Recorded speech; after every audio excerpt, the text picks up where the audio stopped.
ನಿಮಗೆಲ್ಲರಿಗೂ ಕೂಡ ಶರಣಾರ್ಥಿಗಳು. ಒಮ್ಮೆ ಜನನ, ಒಮ್ಮೆ ಮರಣ, ಅದುವೇ ಸೃಷ್ಟಿ ನಿಯಮ. ಅದೇ ಹುಟ್ಟು, ಅದೇ ಸಾವು, ನಿತ್ಯ ಪ್ರಾಣಾಯಾಮ. ನಲಿವಿಗಿಂತ ನೋವೇ ಹೆಚ್ಚು, ಸೃಷ್ಟಿಕರ್ತೆಗೇನೋ ಹೆಚ್ಚು. ನಲಿವಿಗಿಂತ ನೋವೇ ಹೆಚ್ಚು, ಸೃಷ್ಟಿಕರ್ತೆಗೇನೋ ಹೆಚ್ಚು. ಇವತ್ತು ಪ್ರತಿಯೊಬ್ಬ ಮನುಷ್ಯನು ಕೂಡ ಜೀವನದಲ್ಲಿ ಅನೇಕ ವಸಂತಗಳನ್ನು ಪೂರೈಸಿ ಭಗವಂತನ ಸಾನ್ನಿಧ್ಯವನ್ನು ನಾವೆಲ್ಲ ಸೇರ್ತಾ ಇದ್ದೇವೆ.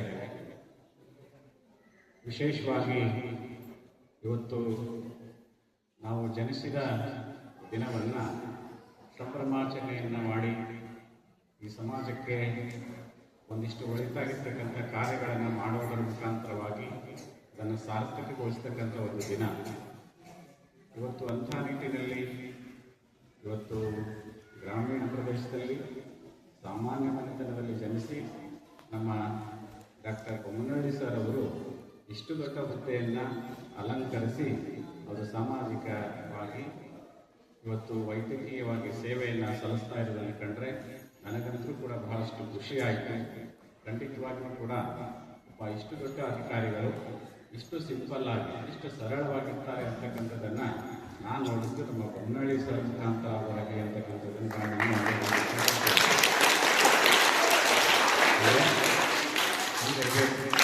ಸಿಂಪಲ್ ಲಿವಿಂಗ್, ಹೈ ಥಿಂಕಿಂಗ್ ಅಂತ ಒಂದು ಮಾತು ಬಂತು. ಅಂದರೆ ನಮ್ಮ ವಿಚಾರಧಾರೆಗಳು ಮಾತ್ರ ಉನ್ನತವಾಗಿರಬೇಕು, ನಮ್ಮ ಜೀವನ ಮಾತ್ರ ಸರಳವಾಗಿರಬೇಕು ಅಂತಕ್ಕಂಥದ್ದನ್ನು ನಾವು ನೋಡ್ತಾ ಇದ್ದೇವೆ. ಆ ರೀತಿಯಾಗಿ ನಮ್ಮ ಡಾಕ್ಟರ್ ಬಸವರಾಜ ಬೊಮ್ಮನಹಳ್ಳಿ ಸರ್ ಅವರು ಇವತ್ತು ನೋಡಿ ಎಲ್ಲ ಗೆಳೆಯರು ಸೇರಿ ಅವರ ಜನ್ಮದಿನವನ್ನು ಆಚರಣೆ ಮಾಡಲಿಕ್ಕೆ ಬಂದರೆ ಅವರು ನನ್ನ ಜನ್ಮದಿನಾಚರಣೆ ಅಲ್ಲ, ಇದು ಫ್ರೆಂಡ್ಶಿಪ್ ಡೇ, ಗೆಳೆತನದ ಡೇ, ಇದು ಇಂಥ ದಿನ ಅಂತ ಅವರು ಅದಕ್ಕೆ ಕೊಟ್ಟಿದ್ದಾರೆ. ಇವತ್ತು ರಾಧಾಕೃಷ್ಣನ್ ಅವರು ಜನ್ಮ ದಿನಾಚರಣೆಯನ್ನು ಶಿಕ್ಷಕರ ದಿನಾಚರಣೆಯನ್ನಾಗಿ ಹಾಗೆ ಪರಿವರ್ತನೆ ಮಾಡಿದ್ರು.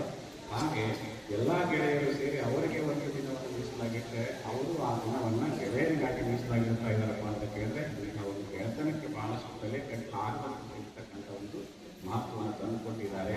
ಖಂಡಿತವಾಗಿಯೂ ಕೂಡ ಇವತ್ತು ನಾವೆಲ್ಲರೂ ಕೂಡ ಒಂದು ಸಮಾಜಕ್ಕೆ ಒಂದು ಒಳ್ಳೆಯ ಮೆಸೇಜನ್ನು ಇದೊಂದು ಸ್ನೇಹಿತರ ಬಳಗ ರವಾನೆಯನ್ನು ಮಾಡ್ತಾ ಇದ್ದೇವೆ.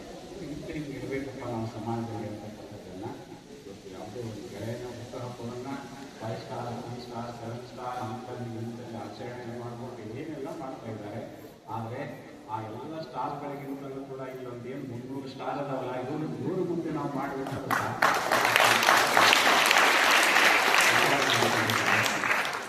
ಅವೆಲ್ಲ ಸ್ಟಾರ್ಗಳು ಮ್ಯಾಲೆ ನೋಡಿದ್ರೆ ಅಷ್ಟೇ ಕಾಣ್ತಾವ, ಕೆಳಗೆ ನೋಡಿದ್ರೆ ಏನೂ ಕಾಣಂಗಿಲ್ಲ. ಇಲ್ಲಿರ್ತಕ್ಕಂಥ ಸ್ಟಾರ್ಗಳು ಈ ಸಮಾಜವನ್ನು ಬೆಳೆಸ್ತಕ್ಕಂಥವ್ರು ಆಗ್ತಾ ಇದ್ದಾರೆ ಅಂತಕ್ಕಂಥದ್ದನ್ನು ಮನಗಂಡಿದ್ದಾರೆ. ಅದಕ್ಕೆ ಎಷ್ಟು ಸಿಂಪಲ್ ಆಗಿತ್ತು. ಇವತ್ತಿನ ದಿವಸ ನಾವು ಬರ್ತ್ಡೇನ ಮಾಡ್ಕೊಳ್ತಾ ಇದ್ದೇವೆ. ಹೆಂಗಪ್ಪ ಅಂತ ಹೇಳಿದ್ರೆ ದೀಪ ಹಚ್ಚೋದು, ಕೇಕ್ ಕಟ್ ಮಾಡೋದು. ಇಲ್ಲಿ ದೀಪ ಹಚ್ಚಲಿಲ್ಲ, ಕೇಕ್ ಕಟ್ ಮಾಡಲಿಲ್ಲ, ಆದರೂ ಹುಟ್ಟಹಬ್ಬ ಆಚರಣೆ ಮಾಡೋದು ಬಿಡಲಿಲ್ಲ. ಹೆಂಗಪ್ಪ ಅಂತ ಕೇಳಿದ್ರೆ ಇದು ವಿಶೇಷವಾಗಿರ್ತಕ್ಕಂಥದ್ದು. ದೀಪವನ್ನು ಹೊರಗಡೆ ಹಚ್ಚಿ ಆರಿಸೋದಕ್ಕಿಂತಲೂ ಕೂಡ ನಮ್ಮ ಹೃದಯದೊಳಗೆ ಒಂದು ದೀಪವನ್ನು ಹಚ್ಚಿದಾರಲ್ಲ ನಮ್ಮ ಡಾಕ್ಟರು, ಆ ದೀಪವನ್ನು ಶಾಶ್ವತವಾಗಿರ್ತಕ್ಕಂಥದ್ದು.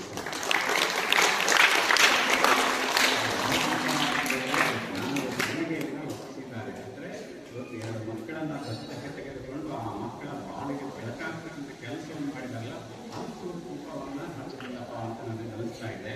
ಅದಕ್ಕೆ ಇವತ್ತು ನಾವು ಯಾರು ಕೂಡ ಕೇಕ್ ಕಟ್ ಮಾಡಲಿಲ್ಲ. ಯಾಕಪ್ಪ ಅಂತ ಕೇಳಿದ್ರೆ ಇಷ್ಟೊಂದೆಲ್ಲ ಮಕ್ಕಳಿಗೆ ಸಿಹಿ ಪದಾರ್ಥವನ್ನು ವಿತರಣೆ ಮಾಡಿ ಅವರಿಗೆಲ್ಲ ಪ್ರಸಾದದ ವ್ಯವಸ್ಥೆಯನ್ನು ಮಾಡಿಬಿಟ್ರೆ ಅದೇ ಸಾರ್ಥಕ್ಕಂಥ ವಿಚಾರವನ್ನು ಮಾಡಿಕೊಂಡು ಇವತ್ತು ಇಂಥ ಕೆಲಸವನ್ನು ಮಾಡ್ತಾರೆ.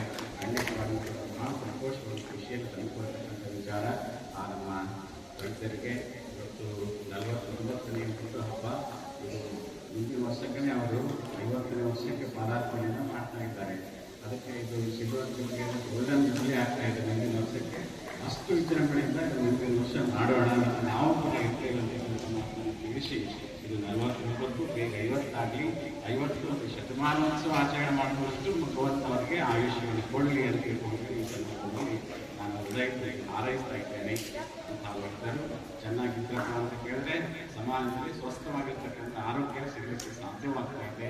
ಅಂತಹ ನಿಟ್ಟಿನೊಳಗೆ ಇವತ್ತು ನಮ್ಮ ಮಕ್ಕಳಿಗೆ ಆರೋಗ್ಯದಲ್ಲಿ ಏನೇ ತೊಂದರೆ ಬಂದರೂ ಕೂಡ ಇದ್ದಾರೆ. ನಾವು ಪ್ರತಿದಿನ ಇರ್ತೇವೆ. ಇವತ್ತು ತಿಂಗಳಿಗೊಮ್ಮೆ 3 ತಿಂಗಳಿಗೊಮ್ಮೆ ನಮ್ಮ ವೈದ್ಯರನ್ನ ಕಳಿಸಿ ನಡೆಸಿ ನಾವು ಅದರ ಆರೋಗ್ಯದ ಕಾಳಜಿಯನ್ನು ನೋಡ್ಕೋತೀವಿ ಅಂತಕ್ಕಂಥ ಮಾತುಗಳನ್ನು ಕೂಡ ನೀಡಿದ್ದಾರೆ. ಅವ್ರಿಗೆ ನಮ್ಮ ಸಂಸ್ಥೆ ಪರವಾಗಿ, ನಮ್ಮ ಶ್ರೀಮಠದ ಪರವಾಗಿ ನಾವು ಧನ್ಯವಾದಗಳನ್ನು ಅರ್ಪಿಸ್ತಾ ಇದ್ದೇವೆ. ವಿಶೇಷವಾಗಿ ಇವತ್ತು ಮನುಷ್ಯನ ಜೀವನ ಇದು ಕ್ಷಣಿಕವಾಗಿರ್ತಕ್ಕಂಥದ್ದು. ಯಾವಾಗ ಹುಟ್ಟುತ್ತೆ, ಯಾವಾಗ ಇದು ಹೋಗುತ್ತೆ ಅಂತ ಯಾರಿಗೂ ಕೂಡ ಗೊತ್ತಿಲ್ಲ. ಹುಟ್ಟು ಆಕಸ್ಮಿಕ, ಸಾವು ನಿಶ್ಚಿತ. ಹುಟ್ಟು ಸಾವುಗಳ ಮತ್ತೆ ಇರ್ತಕ್ಕಂಥ ಜೀವನ ಮಾತ್ರ ಅದು ಶಾಶ್ವತವಾಗಿರ್ತಕ್ಕಂಥದ್ದು. ಕಣ್ಣು ಬಿಟ್ಟರೆ ಜನನ, ಕಣ್ಣು ಮುಚ್ಚಿದ್ರೆ ಮರಣ. ಈ ಕಣ್ಣು ಮುಚ್ಚೋದು ಮತ್ತು ಕಣ್ಣು ಬಿಡೋದು ಮತ್ತೆ ಕಣ್ಣು ರೆಪ್ಪೆ ಆಡಿಸ್ತಾ ಇದ್ದೇವಲ್ಲ, ಅದೇ ಒಂದು ಜೀವನ.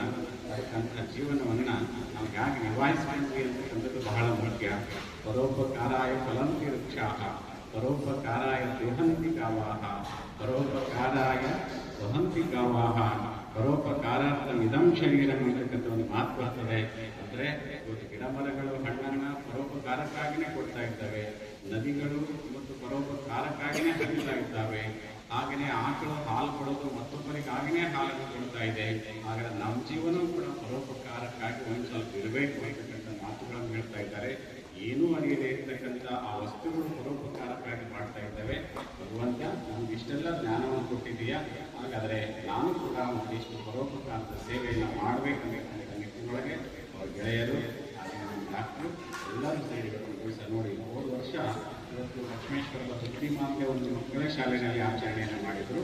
2ನೇ ವರ್ಷಕ್ಕೇ ಇವತ್ತು ಮತ್ತೆ ಇಲ್ಲಿಗೆ ಬಂದಿದ್ದಾರೆ ಅಂತ ಕೇಳಿದ್ರೆ ಅಷ್ಟು ಖುಷಿಯನ್ನು ತಂದಿರ್ತಕ್ಕಂಥ ವಿಚಾರ. ನಮ್ಮ ಒಂದು ಗುರುಕುಲ ಸಂಸ್ಥೆಯನ್ನು ಆಯ್ಕೆ ಮಾಡಿರ್ತಕ್ಕಂಥ ಎಲ್ಲ ಅವ್ರ ಗೆಳೆಯರಿಗೂ ಕೂಡ ಧನ್ಯವಾದಗಳನ್ನು ಅರ್ಪಿಸಲಿಕ್ಕೆ ಬಯಸ್ತಾ ಇದ್ದೇನೆ. ಮೊನ್ನೆ ನಾನು ಫೋನ್ ಮಾಡಿದೆ, ಯಾರು ಎಲ್ಲ ಫೋನ್ ಮಾಡಿದಾಗ ಹೆಂಗೆ ಗೊತ್ತಪ್ಪ ನಮ್ಮ ಶಾಲೆ ಎಲ್ಲಿ ಹಾಕ್ಬೇಕಾದ್ರೆ ನಮ್ಮ ಡಾಕ್ಟರ್ ಬದಲಿನೇ ಇರೋದು, ಬದಲಿಂದ ಹೆಂಗೆ ಪಕ್ಷ ಆಗ್ತದೆ ಅಂತ ಅಂದ್ಕೊಂಡೆ. ಎಲ್ಲರೂ ಲಕ್ಷ್ಮೇಶ್ವರದಂತ ಆದರೆ ಆ 2ನೇ ನಂಬರ್ ಶಾಲೆಗಳು ಓದಿ ಇವತ್ತು ನಂಬರ್ 1 ಸ್ಥಾನ ಬಂದಾರಪ್ಪ ಅಂತ ಕೇಳಿದ್ರೆ ಭಾಳ ಖುಷಿ ಆಗ್ತಾ ಇದೆ.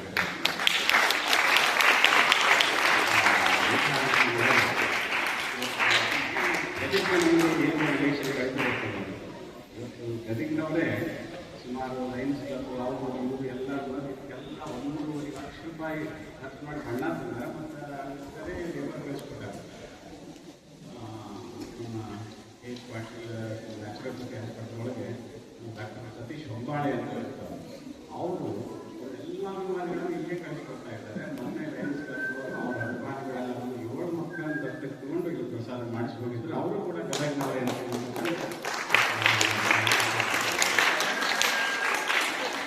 ನಮ್ಮ ಸಂಸ್ಥೆಯನ್ನು ಕಲರ್ಫುಲ್ ಮಾಡೋದ್ರ ಜೊತೆಗೆ ನಮ್ಮನ್ನು ಕಲರ್ಫುಲ್ ಮಾಡ್ತಕ್ಕಂಥ ಕೆಲಸವನ್ನು ಗದಗ ಮಾಡ್ತಾ ಇದೆ ಅಂತ ಹೇಳ್ತೇನೆ. ಮತ್ತೊಂದು ನೆನಪು ಮಾಡಿಕೊಡೋದು ನಮ್ಮ ಡಾಕ್ಟರ್ ವಿಜಯ ಅಂಗಡಿ ಅವರು ಆದರೆ ನಮಗೆ ಸ್ನೇಹಿತರು.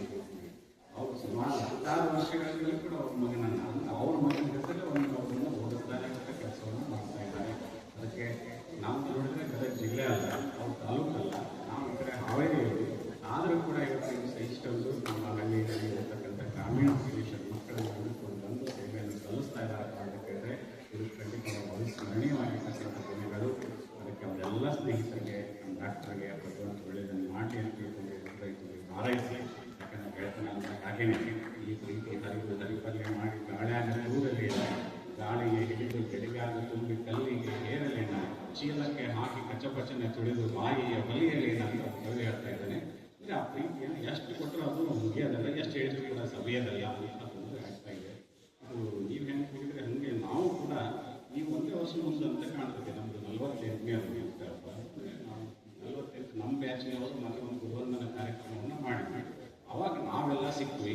ಆ ಸಿಕ್ಕಾಗ ನನ್ನ ಒಬ್ಬ ಗೆಳೆಯ ಹೆಂಗೆ ಸಿಕ್ಕಿದ್ರೆ ಒಬ್ಬ ಬೆಳಗಾವಿ ಜಿಲ್ಲೆಯೊಳಗೆ ಅರಣ್ಯಾಧಿಕಾರಿ ಆಗಿದೆ. ಆ ಗುರುವಂದನ ಮಾಡ್ಬೇಕಂತ ಸಂಪರ್ಕ ಮಾಡಿ ಅವ್ರನ್ನ ದುಡ್ಡು ಹಚ್ಚಿದ ಮೇಲೆ ನಮ್ಮ ಅಚಾರಕ್ಕಿನಾಗ ಯಾರಪ್ಪ ಅಂತ ಕೇಳಿದ್ರೆ ಇವ್ರ ಮಠಕ್ಕೆ ಏನಾದರೂ ಮಾಡ್ಬೇಕಂತ ಕೇಳಿದ್ರೆ 10 ಲಕ್ಷ ರೂಪಾಯಿ ದಾನ ಮಾಡಿಲ್ಲ. ಇದು ಗೆಳೆತನ.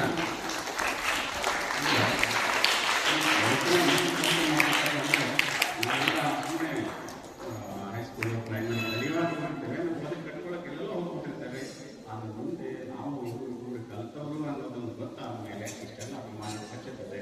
ಅಂಥ ನಿಟ್ಟಿನೊಳಗೆ ನಮ್ಮೆಲ್ಲ ಲಕ್ಷ್ಮೇಶ್ವರದ ಒಳಗ ನಮ್ಮ ಡಾಕ್ಟರ್ ಸದಾ ಅಭಿಮಾನಿಗಳಾಗಿ, ಸ್ನೇಹಿತರಾಗಿ, ಗೆಳೆಯರಾಗಿ ಕೆಲಸವನ್ನು ಮಾಡ್ತಾ ಇದ್ದಾರೆ.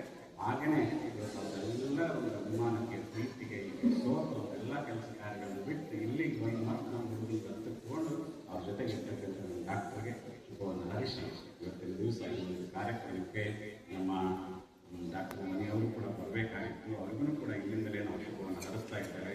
ಮಂಜಣ್ಣ ಬಂದಿದ್ದಾರೆ, ಪಂಚಾಕ್ಷರೇನವರು ಬಂದಿದ್ದಾರೆ, ಸೋಮಶೇಖರ್ ಬಂದಿದ್ದಾರೆ, ವಿಶ್ವನಾಥ್ ಅವರು ಬಂದಿದ್ದಾರೆ, ಪ್ರಭು ಅವರು ಬಂದಿದ್ದಾರೆ, ಈರಣ್ಣ ಬಂದಿದ್ದಾರೆ, ವಿರೂಪಾಕ್ಷಪ್ಪ ಬಂದಿದ್ದಾರೆ, ವೀರಣ್ಣ ಅವರು ಬಂದಿದ್ದಾರೆ, ಎಂ.ಬಿ. ಪಾಟೀಲ್ ಅವರು ಬಂದಿದ್ದಾರೆ, ರಾಜು ಅವರು ಬಂದಿದ್ದಾರೆ, ಆಂಜನೇಯ ಅವರು ಬಂದಿದ್ದಾರೆ, ಬಸವರಾಜ್ ಅವರು ಬಂದಿದ್ದಾರೆ, ಶಿವಯೋಗಿ ಅವರು ಬಂದಿದ್ದಾರೆ, ನಾಗರಾಜ್ ಅವರು ಬಂದಿದ್ದಾರೆ.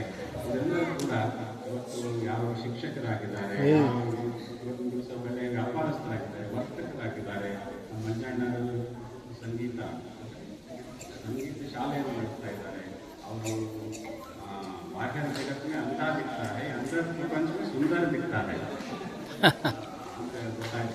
ಅನ್ಕೊಂತಿಲ್ಲ. ಹೊರಗೆ ನೋಡೋಕೆ ಕಣ್ಣುಗಳು ಕಾಣದೇ ಇರ್ಬೋದು, ಒಳಗೆ ಅವರ ಹೃದಯದ ಕಣ್ಣು ಯಾವಾಗಲೂ ಕೂಡ ತೆರೆದೈತನಪ್ಪ ಅನ್ನೋಷ್ಟು ಮಟ್ಟಿಗೆ ಅವರು ಮಾತನಾಡ್ತಾನೆ ಕೇಳಿ ಗೊತ್ತಾಯ್ತು. ಮತ್ತು ಅವರಿಗೆಲ್ಲ ಶುಭವನ್ನು ಕರೆಸಿ ನಮ್ಮ ಶಿವಜನ ಅವರ ಅಂಗಡಿ ಕರ್ಕೊಂಡು ಹೋಗಿ ಭಾಳಷ್ಟು ನಾವೆಲ್ಲ ಪ್ರೀತಿಯಿಂದ ತೋರಿಸ್ಬೇಕಾದ್ರೆ ಧನ್ಯವಾದಗಳನ್ನು ಹೇಳಿ, ಹಾಗೆ ಎಲ್ಲರೂ ಶಿಕ್ಷಕರು ಅವರು ಕೂಡ ಮಾತನಾಡಿದರು. ಅವರೆಲ್ಲ ಬಳಗಕ್ಕೆ ಒಳ್ಳೆಯದಾಗಲಿ ಅಂತ ಹಾರೈಸಿ ನಿಮ್ಮ ಪ್ರೀತಿ ಅಭಿಮಾನಕ್ಕೆ ನಮ್ಮ ಸಂಸ್ಥೆಯ ಧನ್ಯವಾದಗಳನ್ನು ತಿಳಿಸಿ ನನ್ನ ಮಾತನ್ನು ಮುಗಿಸ್ತಾ ಇದ್ದೀನಿ.